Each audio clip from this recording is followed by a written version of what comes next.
Bismillahirrahmanirrahim. Today's topic is angles formed by two parallel lines and a transversal lines.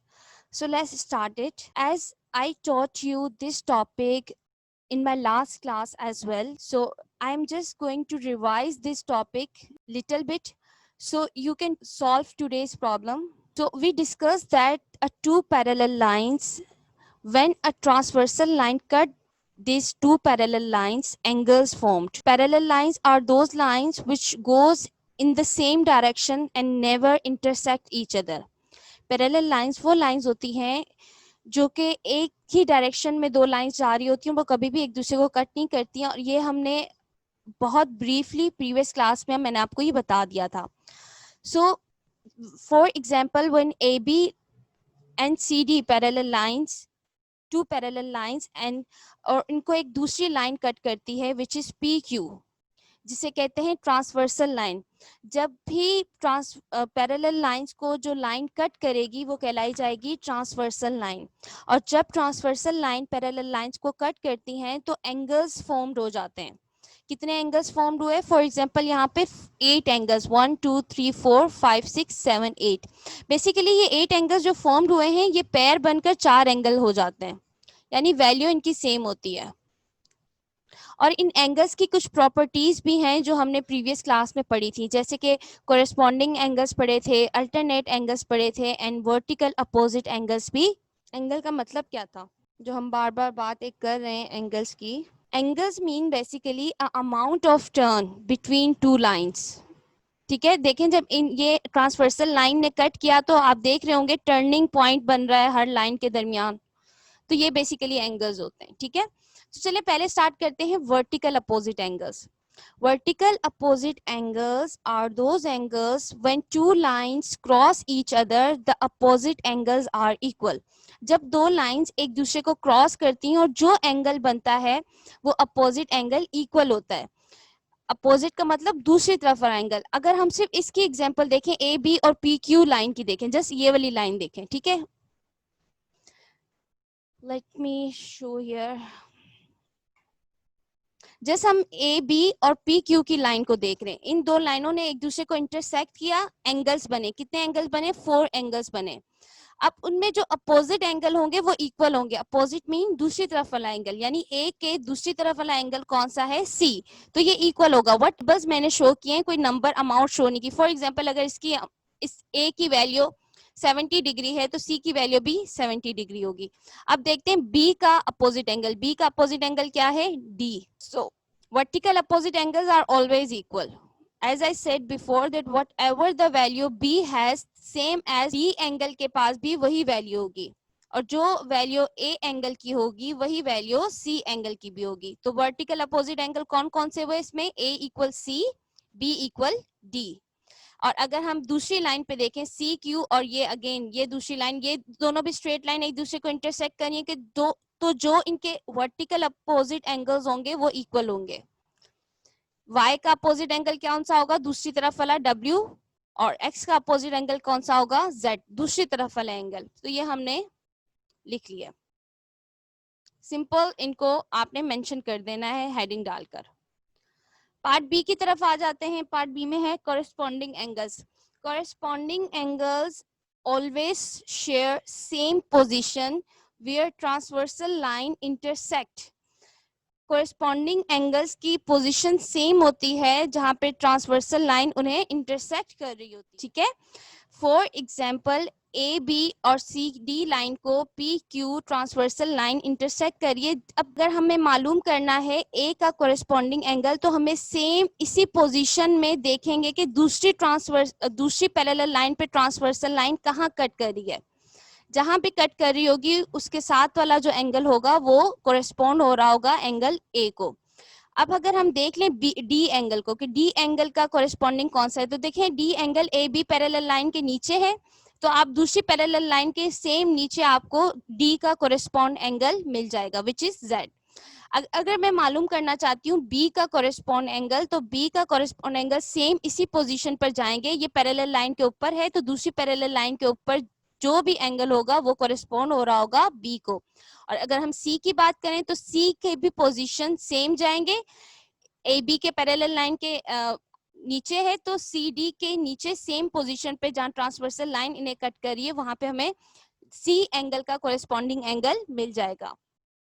Heading डालेंगे corresponding angles की, और जितने angles कोरेस्पॉन्ड हो रहे हैं उनके नाम लिख देंगे, और same corresponding angles are always equal whatever the value B has, जो भी वैल्यू बी की होगी सेम वो वैल्यू एक्स की होगी, जो भी वैल्यू सी की होगी वो वैल्यू वाई की होगी। अगर आपके पास डी मौजूद हो और ये डायग्राम आपकी बुक में बनी हुई है, सो आप उस डी की मदद से इन तमाम की वैल्यूज को देख भी सकते हैं, ठीक है। अगर अल्टरनेट इंटीरियर एंगल्स, हमने प्रीवियस क्लास में बात की थी इंटीरियर एंगल्स की। इंटीरियर एंगल्स वो एंगल्स होते हैं जो बिटवीन टू पैरेलल लाइंस आए, यानी जो दो पैरेलल लाइंस हैं उनके दरमियान में आ रहे हो, ठीक है। और अल्टरनेट का मतलब हम अभी आपको बता देते हैं। देखें, वो एंगल्स जो कि दो पैरेलल लाइन के दरमियान आ रहे हो, तो ए बी और सी डी के दरमियान कितने एंगल्स आ रहे हैं, सी एक्स और डी डब्ल्यू। अब alternate interior angles are two angles which lie on a different parallel line, जो डिफरेंट पैरेलल लाइन पर हो। देखें, ये डी एंगल की पहले मैं बात कर लेती हूँ। डी एंगल कौन सी लाइन पर है, ए बी की लाइन पर है, तो इसका मुझे अल्टरनेट एंगल दूसरी लाइन पे मिलेगा। दूसरी लाइन कौन सी है, सी डी, यानी इस यहां पर इस जगह पे मिलेगा। आगे क्या कंडीशन लिखी है, and on opposite side of a transversal, और ट्रांसवर्सल लाइन के अपोजिट साइड पर हो।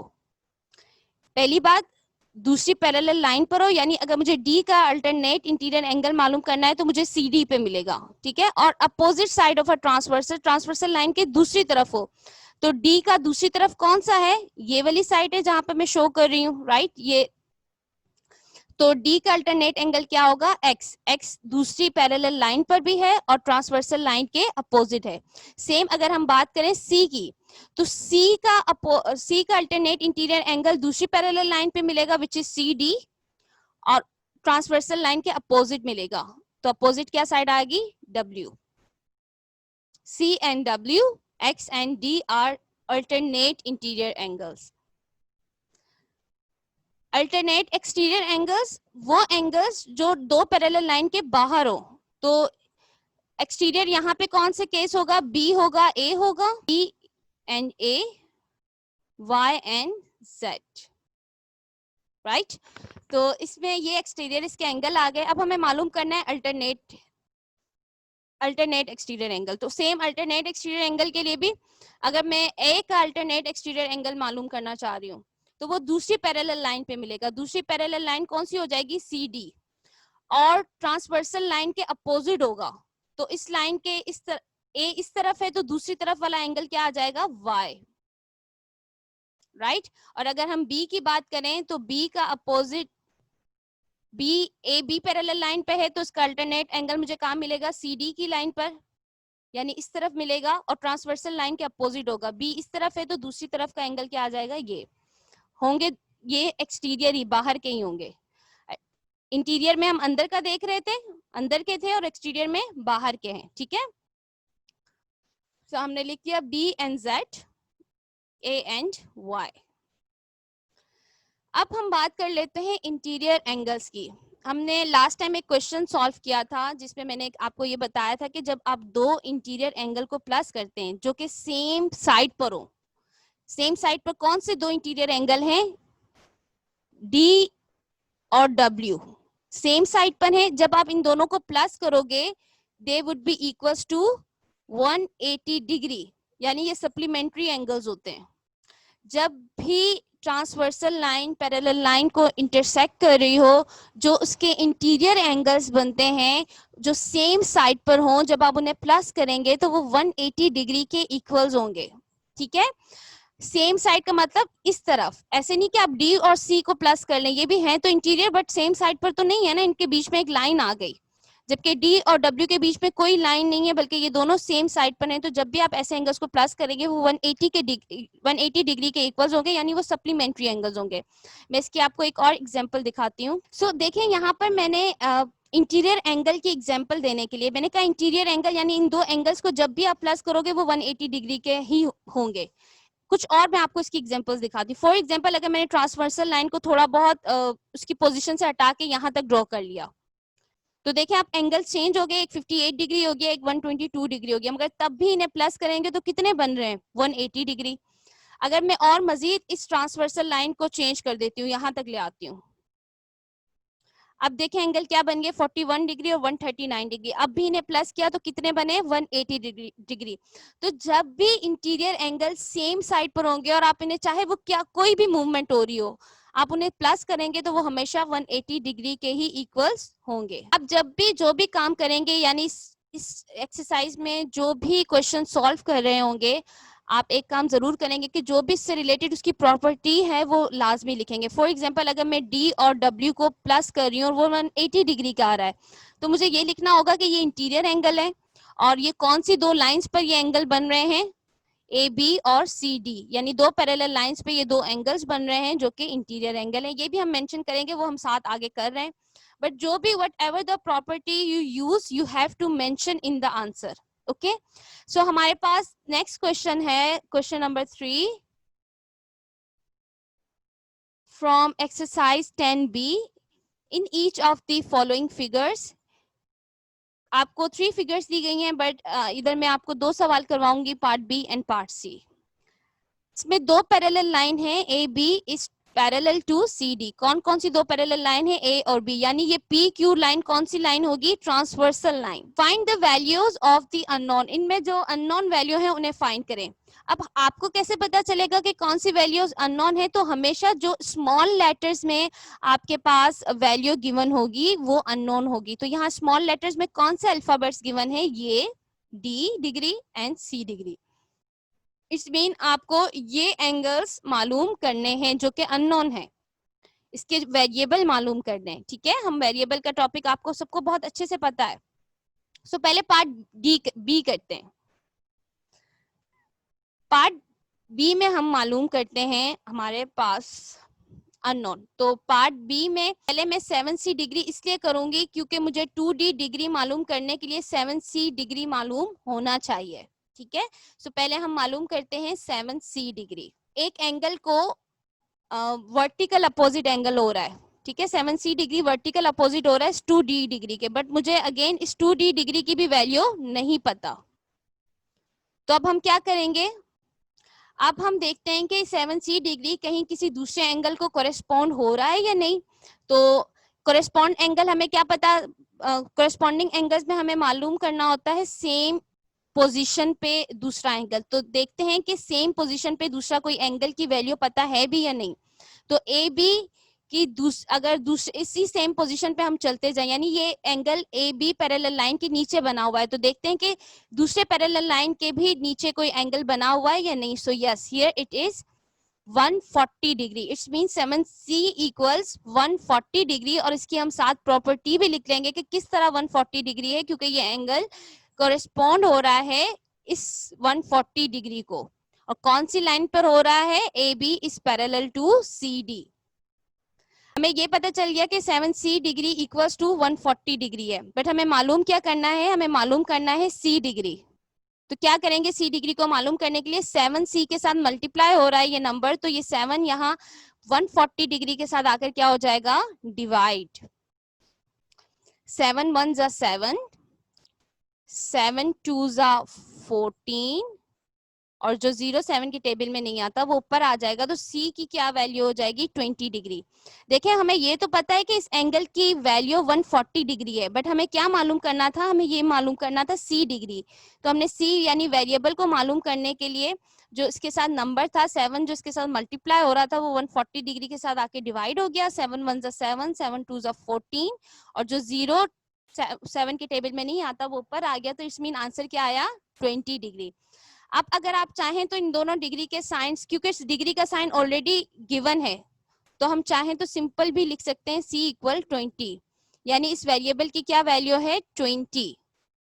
अब आप जब 7 को इस 20 के साथ मल्टीप्लाई करेंगे, यानी ये हो तो मल्टीप्लाई ही रहा है ना, राइट, तो आंसर आपके पास आ जाएगा 140 डिग्री। लुक, सेम वैल्यू आ गई क्योंकि कोरेस्पॉन्ड हो रहा था। अब हम मालूम करते हैं इसका part, second part which is 2 degree, 2d degree मालूम करना है।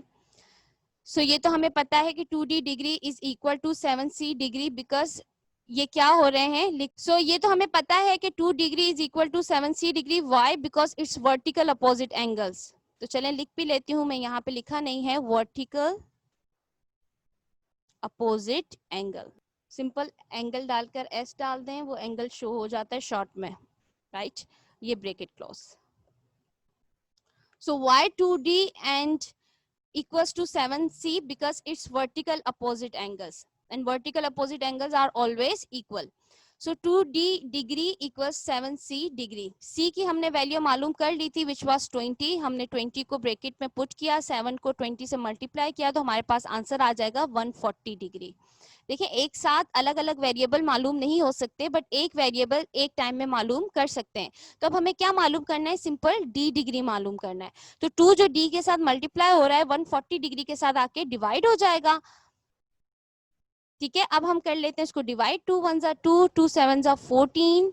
2 के टेबल में 0 नहीं आता, वो ऊपर आ जाएगा। तो d डिग्री की वैल्यू क्या हुई? 70। अब आप 2 इधर करके देख लें, जस्ट अपनी समझ के लिए, वरना आपने आंसर यहां तक लेकर आ गए। d की वैल्यू क्या है? 70। तो 2 क्या हो रहा है? d से मल्टीप्लाई।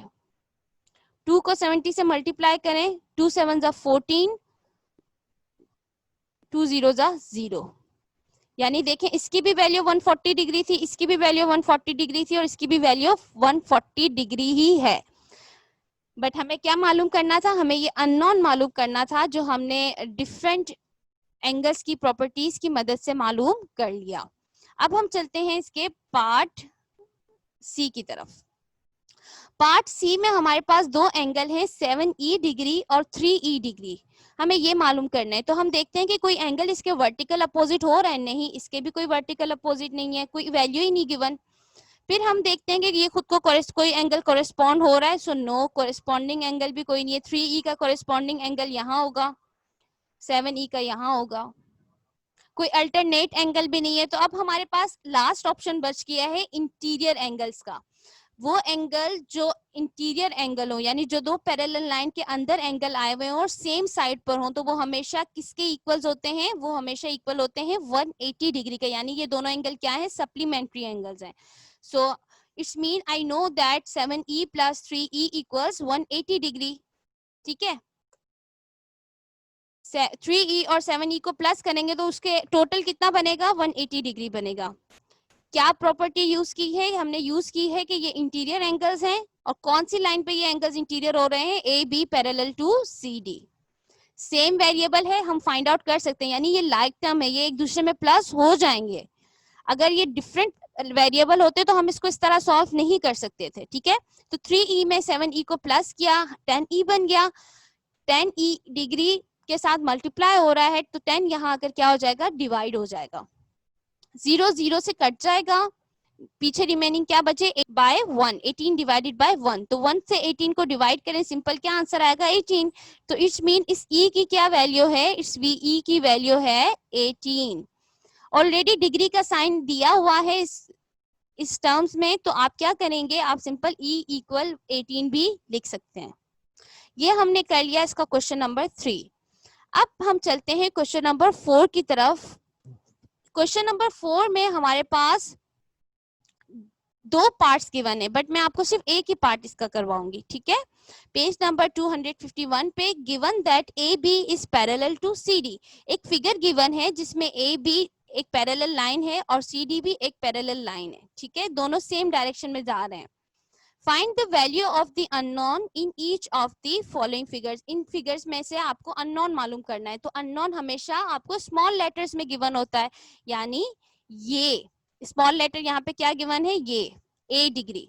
सो आपको इस ए डिग्री की वैल्यू फाइंड आउट करनी है। हमने पिछली क्लास में एक बात की थी कि इस क्वेश्चन में या इस एक्सरसाइज में हम कुछ लाइन को एक्सटेंड भी कर सकते हैं और कोई एक्स्ट्रा लाइन बना भी सकते हैं to solve the question, to understand the properties of the angle. मैंने पिछले बार भी जब एक सवाल करवा रही थी तो मैंने उसमें कुछ लाइनों को एक्सटेंड कर लिया था। ठीक है, और इस क्वेश्चन में मैं एक लाइन एक्स्ट्रा ड्रॉ करूंगी to solve the question. Look at here, ये हमारे पास क्वेश्चन था जब भी आपके पास इस तरह का क्वेश्चन आए कि आपको अननोन सेंटर में मालूम करना हो, सेंटर क्या है, ये वाला, यानी ये ए बी और सी डी की पैरेलल लाइन का सेंटर क्या है, ये पोजीशन है। और जब भी आपके पास इस तरह के क्वेश्चन हो जिसमें आपको कोई चीज सेंटर में मालूम करनी हो, तो आप एक और लाइन, पैरेलल लाइन ड्रॉ करते हो सेंटर में ही। लुक एट हियर, इसी फिगर के सेंटर में ही मैं एक और पैरेलल लाइन को ड्रॉ करूंगी, बिल्कुल सेंटर में कट हो रही है, राइट। अब जो दूसरी पैरेलल लाइन मैंने ड्रॉ की है, मैं उसे भी कुछ नाम दे दूंगी। फॉर एग्जांपल मैं इसे नाम दे देती हूँ पी क्यू का।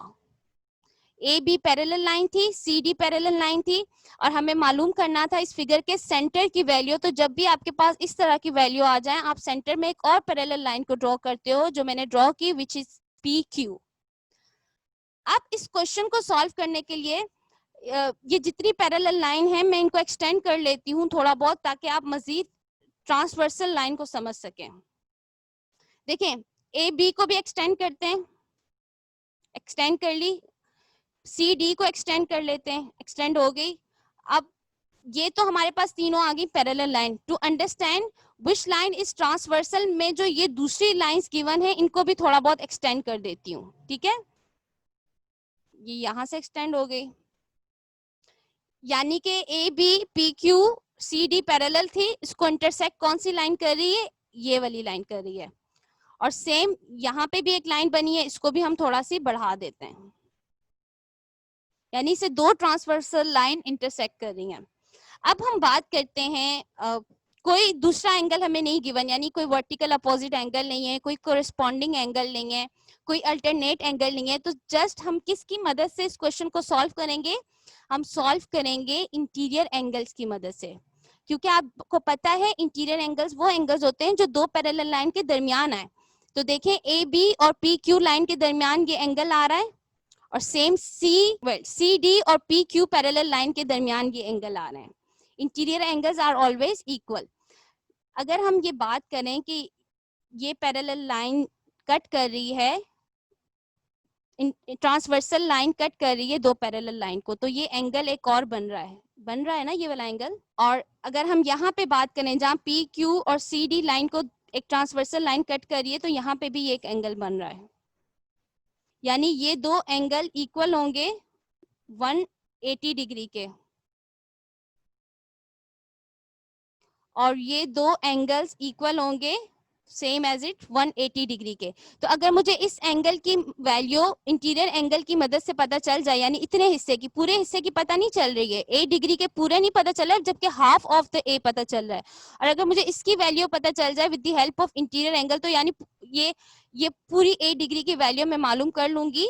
बट हमें इन दोनों इंटीरियर एंगल्स को पहले सॉल्व करना होगा, यानी हाफ इधर से हाफ इधर से, देन हमें फुल ए की वैल्यू पता चलेगी। सबसे पहले हम फाइंड आउट करते हैं इस वाले ए की वैल्यू, ठीक है। ये जो हाफ ऑफ द ए, जहां पे मैंने एरो इंडिकेट किया हुआ है, दो इंटीरियर एंगल बन रहे हैं।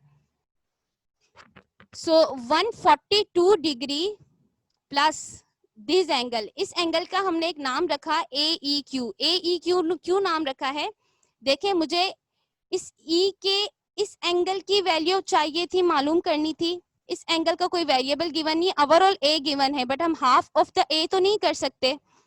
सो हमने क्या किया, इसको हमने नाम दिया ए ई क्यू का। क्यों नाम दिया, देखें, इस एंगल की आर्म्स के नेम हम दे देते हैं। इस एंगल की फर्स्ट आर्म का नाम है ए, और सेकंड एंगल का नाम है क्यू, और जिस वर्टेक्स पर ये एंगल फॉर्म्ड हो रहा है, इसका नाम है ई।